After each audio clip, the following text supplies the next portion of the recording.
आइए, स्वागत है आपके प्राचीन भारत के पहले लेक्चर में। आरओ को लेकर हम धमाकेदार तरीके से इकोनॉमी की शुरुआत कर चुके हैं और इकोनॉमी का जो आपको सब्जेक्ट है वो आपको मोमेंटम पकड़ चुका है। लेकिन किसी भी एग्जाम को निकालने के लिए सिर्फ एक सब्जेक्ट पे कमांड बनाने से वो एग्जाम आपको निकलता नहीं है। तो जैसा कि मैंने इस स्ट्रैटेजी वाले वीडियो में आपको बताया था कि आपको आरओ पर्सपेक्टिव में सबसे इंपॉर्टेंट जो सब्जेक्ट अगर स्टैटिक वाइज देखेंगे तो आपको इतिहास है और उसमें क्या क्या आपका रोल है, प्राचीन काल, मध्यकाल और आधुनिक भारत आपको दिया गया है। लेकिन मैं चाहूं तो डायरेक्ट आपको आधुनिक भारत पे लेके जाऊं, बट आपको स्टोरी वो पकड़ में नहीं आएगी, समझ में नहीं आएगी। शुरू से कहां से इतिहास शुरू होता है और कहां पे जाके खत्म होता है, इंटायर चीजों को हम एक कहानी के माध्यम से देखने की कोशिश करेंगे, पूरे आपको हिस्ट्री को। बात समझे? तो आपको इकोनॉमी चल पड़ा है जो कि 8 से 10 नंबर का पूछेगा। उसी के संग सबसे नंबर 1 पर अगर पूछे जाने वाला कोई सब्जेक्ट है आरओ के पर्सपेक्टिव से, वो इतिहास है। अगर इससे ऊपर बात करेंगे तो आपको करंट अफेयर्स है।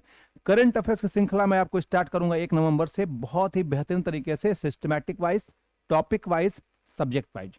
चलिए, टाइम न लेते हुए टू द पॉइंट हम रखेंगे ताकि वीडियो छोटा हो, टू द पॉइंट हो, काम की बात हो, सीधी बात, नो बकवास। आइए, तो आप जब इतिहास को स्टार्ट करेंगे तो चूंकि हम पढ़ेंगे प्राचीन काल, और प्राचीन काल में भी सबसे पहला आपको चैप्टर रहेगा पाषाण काल। ठीक है, पाषाण काल। तो पाषाण काल की शुरुआत, डिवीजन देखने से पहले हम पाषाण काल की शुरुआत में हम देखेंगे कि मानव की जो उत्पत्ति है, मानव जिस धरती पे आया है उसके बारे में। ठीक है, तो मानव की उत्पत्ति को देख लेंगे क्योंकि यही मानव की उत्पत्ति पूरा पाषाण काल में दिखाई देगा। यही मानव की उत्पत्ति आपको मध्य पाषाण काल, फिर नव पाषाण काल, फिर आपको ताम्र पाषाण काल में, सिंधु घाटी सभ्यता में, आर्य सभ्यता में दिखाई देगा। तो ये मानव आया कैसे, उसके बारे में हम लोग थोड़ा सा चर्चा कर लेते हैं। ठीक है, तो इसको समझने से पहले हमको ये समझना पड़ेगा कि पृथ्वी के अध्ययन को समय के पैमाने के अनुसार हमने महाकल्पों में क्या किया है, डिवाइड किया है। ठीक है, महाकल्पों में जैसे आप होता है ना, साल को महीने में, महीने को दिन में, और दिन को घंटे में डिवाइड करते हैं। इसी तरीके से हम बहुत बड़े स्केल पे कब पृथ्वी पैदा हुई है, कब मरेगी, इसके अलग अलग ड्यूरेशन को हमने महाकल्पों के आधार पर बांटा है। महाकल्पों को हमने कल्पों में और कल्पों को हमने युगों में डिवाइड किया है, इस बात को याद रखिएगा। ठीक है, ये चीज है। अगर पृथ्वी की ऐतिहासिक दृष्टि से देखेंगे तो पृथ्वी की उत्पत्ति आपको 4.6 बिलियन वर्ष पूरे पहले हुआ है, मतलब अरब में ये बात कर रहा है कि लगभग 4.5 अरब वर्ष पहले आपको हुआ है। लेकिन किंतु इस 4.5 अरब में, ये बिलियन है, अगर बात करें मानव कब आया है तो ये आपको लगभग 35 मिलियन वर्ष पहले आया है। मतलब आपको सिंपल सी बात है कि ये नियर अबाउट आपको 35 लाख वर्ष पहले आया है। आ जाइए, अब कल्प, चूंकि मैंने बोला आपको क्या कि जो आपको कल्प है, ठीक है, ये किस में डिवाइड है, एक मिनट, ये पीछे जो मैंने आपको बताया है कि ये जो महाकल्प है कल्प में डिवाइड है और कल्प जो है युगों में डिवाइड है। तो ये सीक्वेंस आप याद रखिएगा। मैं आपको क्या बोल रहा हूं कि जो कल्प है ये युगों में डिवाइड है, ठीक है, और जो ये कल्प है, जो महाकल्प है, ये किस में डिवाइड है, कल्प में। ठीक है, तो महाकल्प कल्प में और कल्प युगों में डिवाइड है, इस बात को याद रखिएगा। तो आपको अगर पूछेगा कि किस महाकल्प में मानव की उत्पत्ति हुई है तो ये सीनोजोइक इरा में हुई है और सीरोजोइक महाकल्प में हुई है, इस बात को याद रखिएगा। अच्छा, भारत में बात करें, भारत में आपको पूछेगा कि भारत में किस युग में, भारत में किस युग में मानव आया है, तो ये मानव आया है प्लेस्टोसीन में। देखिए, इसकी डिटेलिंग खैर हम भूगोल के टाइमलाइन में देखते हैं, बट यहाँ से 1-2 नंबर क्वेश्चन इतिहास में निकल जाता है, तो यहाँ पर हम ऐतिहासिक डायमेंशन में देखने की कोशिश करेंगे। तो मानव जिस युग में आया है वो प्लेस्टोसीन युग है, और महाकल्प की बात बोले तो सीनोजोइक महाकल्प है, इतनी बात याद रखिएगा। लेकिन चूंकि मानव विश्व में सबसे पहले किस कॉन्टिनेंट पे आया था, अफ्रीका पर आया था। ठीक है, अफ्रीका पर, तो अफ्रीका में जिस युग में आया था उस युग को बोलते हैं प्लायोसीन। ठीक है, इस पे मैंने क्वेश्चन भी बनाया है, मैं यहां पे लिख दे रहा हूं। मानव कब आया था, आपको प्लायोसीन में आया था, प्लायोसीन काल में। कहां पर आया था, अफ्रीका में, अफ्रीका में। फिर मानव वहां से घूमते टहलते इंडिया की तरफ आ गया, लेकिन इंडिया की तरफ जिस आपको काल या युग में आया वो आपको प्लिस्टोसीन है और अफ्रीका में प्लायोसीन है, इसमें कंफ्यूजन मत करिएगा। और महाकल्प कौन सा है, महाकल्प आपको सीनोजोइक है। ठीक है, इतनी बातें याद रखिएगा। तो अगर महाकल्प पूछेगा तो सीनोजोइक पे आप टिक मारेंगे। अगर युगों पे पूछेगा, या युगों को ही हम काल कहते हैं, युगों को ही हम काल कहते हैं, तो इंडिया के बारे में पूछेगा तो प्लिस्टोसीन काल, और अफ्रीका के बारे में पूछेगा तो प्लायोसीन काल। ठीक है, अफ्रीका में ट्रांसवाल में 1924 में मानव के कंकाल मिले, और प्लिस्टोसीन काल में भारत के अंदर नर्मदा घाटी में एक जगह है हथनौरा, वहां से आपको मानव के कंकाल मिले, इस बात को याद रखिएगा। ठीक है, अब प्लिस्टोसीन काल, चूंकि भारत में जो मानव का कंकाल हथनौरा नर्मदा घाटी से मिला है वो कितना पुराना है, आपको 20 लाख वर्ष पुराना है। कितना पुराना है? 20 लाख वर्ष पुराना है। और जो प्लायोसीन अफ्रीका में है, यहां से मानव का कंकाल कितना पुराना है, तो आपको मैंने यहाँ पे लिख दिया है 35 मिलियन वर्ष पुराना है। तो मतलब वहां पे 35 लाख वर्ष पहले पाया गया था, हमारे इंडिया में मानव कंकाल 20 लाख वर्ष पहले का है। ठीक है, आ जाइए। तो इतना आपको क्लियर हो गया। तो अभी तक हमारे पास 3 फैक्ट्स निकल गए। अगर आपसे महाकल्प पूछेगा, सीनोजोइक महाकल्प, आपको पूछेगा युग या काल पूछेगा इंडिया में, तो प्लिस्टोसीन, अफ्रीका में पूछेगा तो आपको क्या, प्लायोसीन। इतनी बातें याद रखिएगा। वर्तमान में जो आपको युग चल रहा है, ठीक है, ये कल्प यहां पे लिख गया गलती से, वर्तमान में जो आपको युग चल रहा है, ये युग आपको कौन सा है, होलोसीन। ये कौन सा है, होलोसीन। ठीक है, मैं चूंकि यहाँ पे आपको वो डायमेंशन में नहीं जा रहा हूं कि होलोसिन, प्लायोसिन, इन सबको क्या कहते हैं, बस कुछ फैक्चुअल डिटेल्स है, उसको याद रखिएगा। क्योंकि जब मैं इकोनॉमी बोलना, ज्योग्राफी, जल्दी मैं ज्योग्राफी भी स्टार्ट करने वाला हूं, तो ज्योग्राफी में स्टार्ट करूंगा तो उसमें मैं आपको पृथ्वी के टाइम स्केल को बताऊंगा। तो जो आपको यहाँ पे बातें थोड़ी सी रटनी पड़ रही हैं, होलोसीन, प्लिस्टोसीन, प्लायोसीन या सिनोजोइक इरा, तो वहां पर हम इसको डिटेल में कवर कर लेंगे, तो कॉन्सेप्चुअल क्लियरिटी आपको वहां से हो जाएगी। मैं चूंकि इसके डिटेलिंग में या कॉन्सेप्चुअल क्लियरिटी में नहीं जा रहा हूँ, 1 घंटा आपको वैसे ही बर्बाद हो जाएगा। मैं इसलिए नहीं दे रहा हूं टाइम, क्योंकि ऑलरेडी हम लोग भूगोल में पढ़ेंगे, तो वहां पे पढ़ लेंगे तो हमारा यहाँ पे समय बचा रहेगा। ठीक है, तो आप ये फिलहाल के लिए 3 फैक्ट्स याद रखिएगा। अब चलिए, हमारे जो सबसे पहले अफ्रीका में जो मानव आया, वो आपको आया ड्रायोपिथेकस। ठीक है, मानव की उत्पत्ति के तौर पे देखेंगे, ये सबसे पहला आपको मानव का पूर्वज है। ठीक है, एक व्यक्ति रहे हैं आपको चार्ल्स डार्विन। ठीक है, चार्ल्स डार्विन, आगे अगले लेक्चर में इनका जिक्र होगा। चार्ल्स डार्विन ने यह बताया कि मानव कपि के सबसे नजदीक है। तो ये मानव सभ्यता का सबसे पहला आपको सामान्य पूर्वज है। अगर देखेंगे तो चूंकि इंडिया में आपको नहीं पाया गया, अफ्रीका में पाया गया है। इंडिया से आपको होमो सैपियंस के साक्ष्य मिलते हैं, उसके पहले के छिटपुट 1-2 मिले हैं। तो आपको इसका जो टाइम लाइन है, ये आपको 12 मिलियन से लेकर 11 मिलियन के मध्य ये रहा था। अब ठीक है, अब चूंकि मानव के डेवलपमेंट को हम उनके दिमागी क्षमता के तौर पे मानते हैं, क्योंकि हमारा दिमाग, ठीक है, बंदरों से ज्यादा आपको डेवलप है, इस बात को याद रखिएगा, बंदरों से ज्यादा डेवलप है। लेकिन हम पहले बंदर ही थे, फिर बंदर से हम क्या हुए, मानव हुए। तो अगर टाइम लाइन पूछेगा कि ये किस टाइम पे पाया जाता है, ये चीज है। और बौद्धिक क्षमता को मापने के लिए एक मेथड होता है क्रॉनियम कैपेसिटी। जिस भी मानव का जो आपको दिमाग होगा, जैसे बंदरों का दिमाग आपको छोटा होता है देखेंगे तो, लेकिन मानव का दिमाग उनके कंपैरिजन में बड़ा होता है। तो हमारा जो दिमाग है, उनकी साइज क्या है, उसके आधार पर हम कह सकते हैं कि हमारा दिमाग क्या हो रहा है, विकसित हो रहा है। तो ये जो मानव था, ये पहले के कपि की तुलना में इसके जो दिमागी क्षमता थी वो 300 से लेकर 350 आपको क्रैनियम कैपेसिटी थी, सीसी थी। अब चलिए, इसके बाद जो धरती पे अगला मानव आता है, ये है आपको ऑस्ट्रेलोपिथेकस। इसके बारे में एग्जाम की दृष्टि से क्या बातें याद रखेंगे, ये प्रथम वानर मानव है। वानर मानव मतलब इसका शरीर तो बंदर की तरह है, लेकिन इसका चेहरा आपको मनुष्य की तरह है। ये प्रथम द्विपाद मानव है।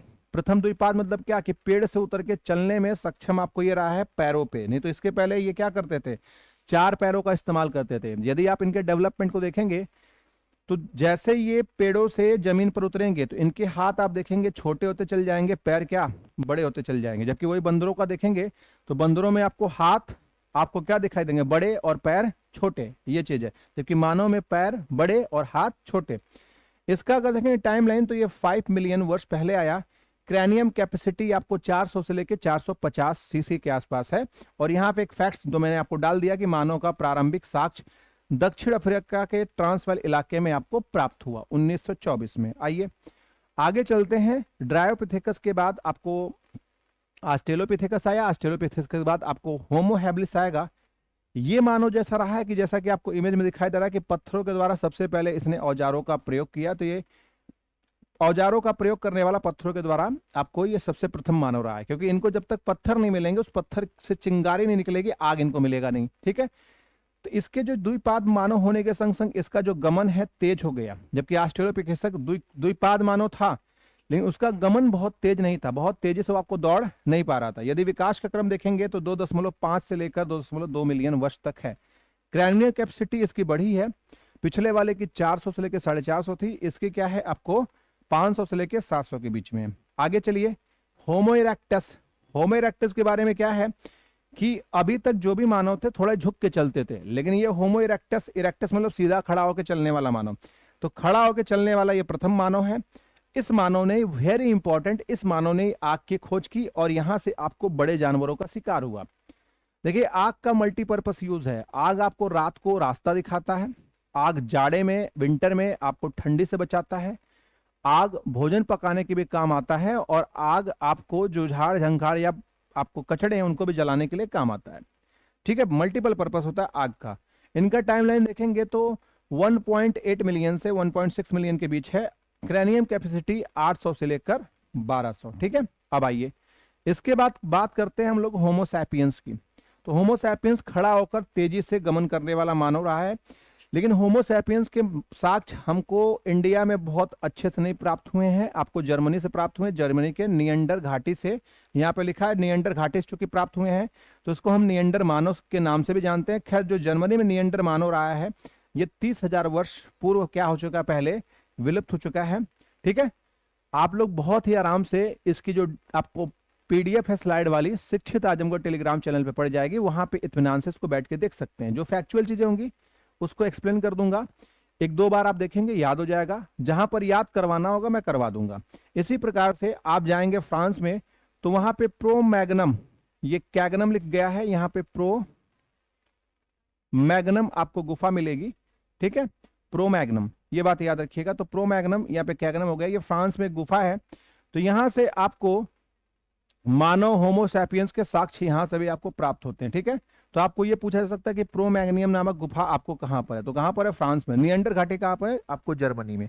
यहाँ पे जो मानव आपको पाए गए हैं ये आपको 11,000 से लेकर 10,000 बीसी के मध्य पाए गए हैं। ये बीसी एडी क्या होता है अगले लेक्चर में हम समझेंगे जब हम स्ट्रक्चर को तोड़ेंगे पाषाण काल वाले को। ठीक है, लेकिन अभी हम फिलहाल पढ़ रहे हैं मानव की उत्पत्ति, तो उससे रिलेटेड आप बातों को याद रखिएगा। होमो सैपियंस, इन्हीं को बुद्धिजीवी मानव कहते हैं। औजारों में पत्थर, लकड़ी, उसके संग अस्थियों का प्रयोग करने वाले सबसे पहले मानव हैं। मतलब ये पत्थरों के संग लकड़ी और हड्डियों का प्रयोग करके शिकार किया करते थे। आभूषण पहनने वाले भी ये सबसे पहले मानव हैं, इस बात को याद रखिएगा। उसी तरीके से प्रथम अस्थियों की मूर्ति भी इन्होंने बनाया है, ये नर्मदा घाटी से फिर से आपको प्राप्त होता है। आपको एक स्त्री की, देवी की, मातृ देवी की मूर्ति आपको यहाँ से प्राप्त होती है, हड्डियों की बनी रहती है। तो मतलब ये मूर्ति कला के बारे में भी जान गया। अगर पूछेगा कि धनुष बाण का सबसे पहला प्रयोग आपको किसने किया, होमो सैपियंस मानव ने। उन्हीं होमो सैपियंस को नियंडर मानव या आपको प्रो मैग्नम मानव के नाम से जानते हैं। इनकी बौद्धिक क्षमता आपको देखेंगे तो 1350 से लेकर 1650 ईस्वी के आसपास है, लगभग आज के मानव के समतुल्य। ठीक है, अब बात करें कि हम जिनकी संतानें हैं वर्तमान में, चूंकि आपको जो काल चल रहा है ये होलोसिन चल रहा है, मैं पहले बताया था है ना होलोसिन, और मानव प्लिस्टोसिन में आया था भारत में, अफ्रीका में प्लायोसिन में, इस बात को याद रखिएगा। और किस महाकल्प में, आपको सिनोजोइक महाकल्प में। तो ये देखेंगे होमो सैपियंस सैपियंस वर्तमान जो आपको काल चल रहा है होलोसिन, ये उसमें आया है। तो ये आधुनिक मानव है, मतलब ये वर्तमान मानव है जिसके हम संतानें हैं। तो हमारे पिताजी का नाम क्या है, होमो सैपियंस सैपियंस, यहीं से हमारी नस्लें निकली हैं। आप देखेंगे तो ये 25,000 वर्ष पूर्व से स्टार्ट हुआ और कंटिन्यूसली चल रहा है। इसकी क्रैनियम कैपेसिटी आपको 1450 सीसी है। अब बात करते हैं आगे इनके साथ क्वेश्चनों की। तो ये एक डेवलपमेंट आप देख सकते हैं कैसे कैसे हो रहा है। ये आपको ऑस्ट्रेलोपिथेकस है, ऑस्ट्रेलोपिथेकस पहले ये जमीन से खड़ा होना सीख रहा है। तो यहां पर आप देखेंगे तो इसके जो पैर क्या हैं, आपको छोटे हैं, हाथ क्या है, लंबे हैं। लेकिन देखिए धीमे धीमे पैर इसके क्या है, होमो हैबिलिस है ना, बताया था कि ये पत्थरों का क्या कर रहा है, उपयोग कर रहा है, होमो हैबिलिस। अब देखिए पैर इसके बड़े, हाथ छोटे, होमो हैबिलिस। फिर उसके बाद होमो इरेक्टस, खड़ा होकर चलने वाला मानव। होमो नियंडरलेथिस, जो नियंडर वाला मानव वो बताया था। फिर होमो सैपियंस सैपियंस, जो इस समय का वर्तमान मानव है। तो मेरे ख्याल से आपको ये कॉन्सेप्ट बहुत अच्छे से क्लियर हुआ होगा। अब चलिए चलते हैं एमसीक्यू पे। आधुनिक मानव की उत्पत्ति किस महाकल्प में हुई है, तो मैंने बता दिया सिनोजोइक आपको महाकल्प में। ठीक है, आगे आइए, निम्नलिखित कथनों पर विचार कीजिए।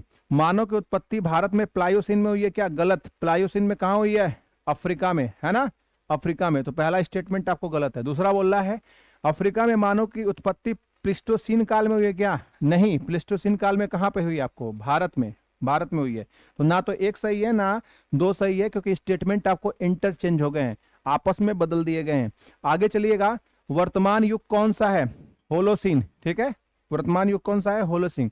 आइए यहां पर देखिए ये ड्रायो है, मैं ऊपर थोड़ा सही कर देना, ये ड्रायो है। चलिए ड्रायो है ना। तो मानव का सबसे पहला सामान्य पूर्वज कौन था, ड्रायोपिथेकस। ड्रायोपिथेकस था, ये आपको बंदर था।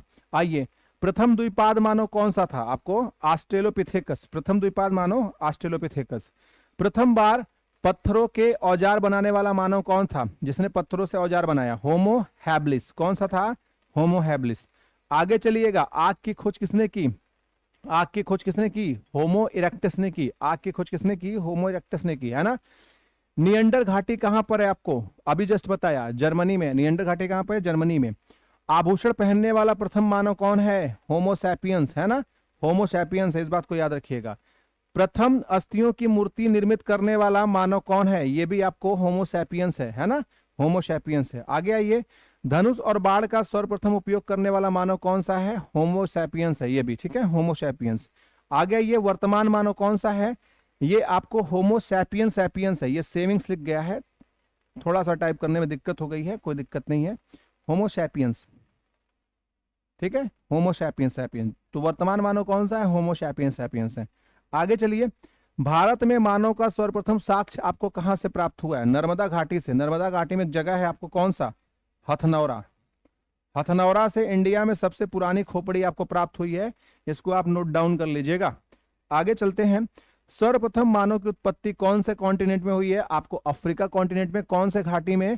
तो आपको ट्रांसवाल। कौन सी घाटी? आपको ट्रांसवाल, है ना, ट्रांसवाल घाटी। आपको इस बात को याद रखिएगा। आगे चलते हैं, अगला क्वेश्चन है 15 नंबर का। सबसे पहले का मानव जो सदृश प्राणी था, मानव जैसा दिखने वाला प्राणी था, मतलब चेहरा क्या था? आपको बंदर की तरह था, शरीर मानव की तरह था। तो ये ऑस्ट्रेलोपिथेकस के बारे में बोल रहा है, जो प्राग मानव होमो सैपियंस प्रजाति से भिन्न था।